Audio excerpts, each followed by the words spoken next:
গোপালগঞ্জের মকসুদপুরে মাত্র ১৪ বছরের এক মাদ্রাসা ছাত্রীর মৃত্যুকে ঘিরে দেখা দিয়েছে চাঞ্চল্য।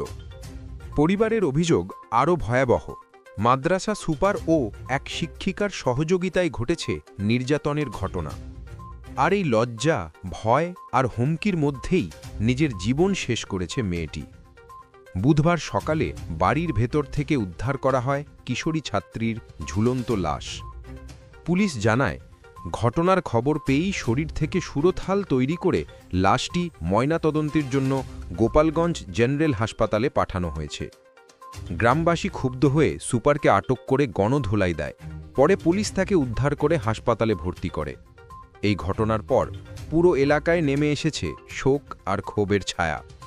কিশোরীর মা কান্না জড়িত কণ্ঠে জানান, ২৬শে নভেম্বর মাদ্রাসা ছুটির পরে সুপার তাকে রুম ঝাড়ু দিতে বলে। সেখানেই ঘটে চরম নির্যাতন। অভিযোগ, শিক্ষিকা খাদিজা বেগম এ কাজে সহায়তা করেন। মেয়েটি বিষয়টি গোপন রেখেছিল, কিন্তু দিনের পর দিন মানসিক যন্ত্রণায় ভুগছিল। অবশেষে বুধবার সকালে বাবা মায়ের কাছে পুরো ঘটনা খুলে বলে।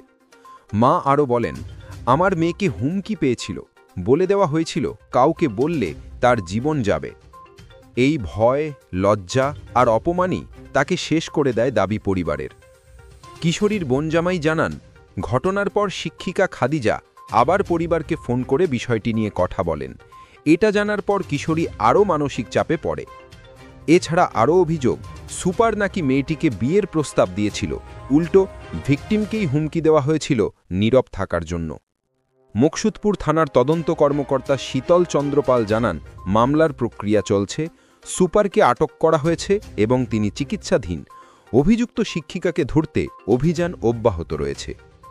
ময়না তদন্তের পর প্রকৃত কারণ সম্পর্কে আরও নিশ্চিত হওয়া যাবে বলে জানিয়েছেন তিনি। একটি পরিবার তাদের ১৪ বছরের মেয়েকে হারিয়েছে।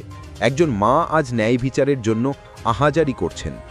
এই ঘটনাটি আমাদের সমাজের জন্য একটি বড় সতর্কবার্তা। শিক্ষা প্রতিষ্ঠান, শিক্ষক এবং অভিভাবক সবাইকে আরও সচেতন হতে হবে। আপনি যদি ন্যায় বিচারের পক্ষের মানুষ হন, এই ভিডিওটি লাইক, কমেন্ট ও শেয়ার করুন। আর এমন আরও সত্যভিত্তিক নিউজ আপডেট পেতে চ্যানেলটি সাবস্ক্রাইব করুন এখনই।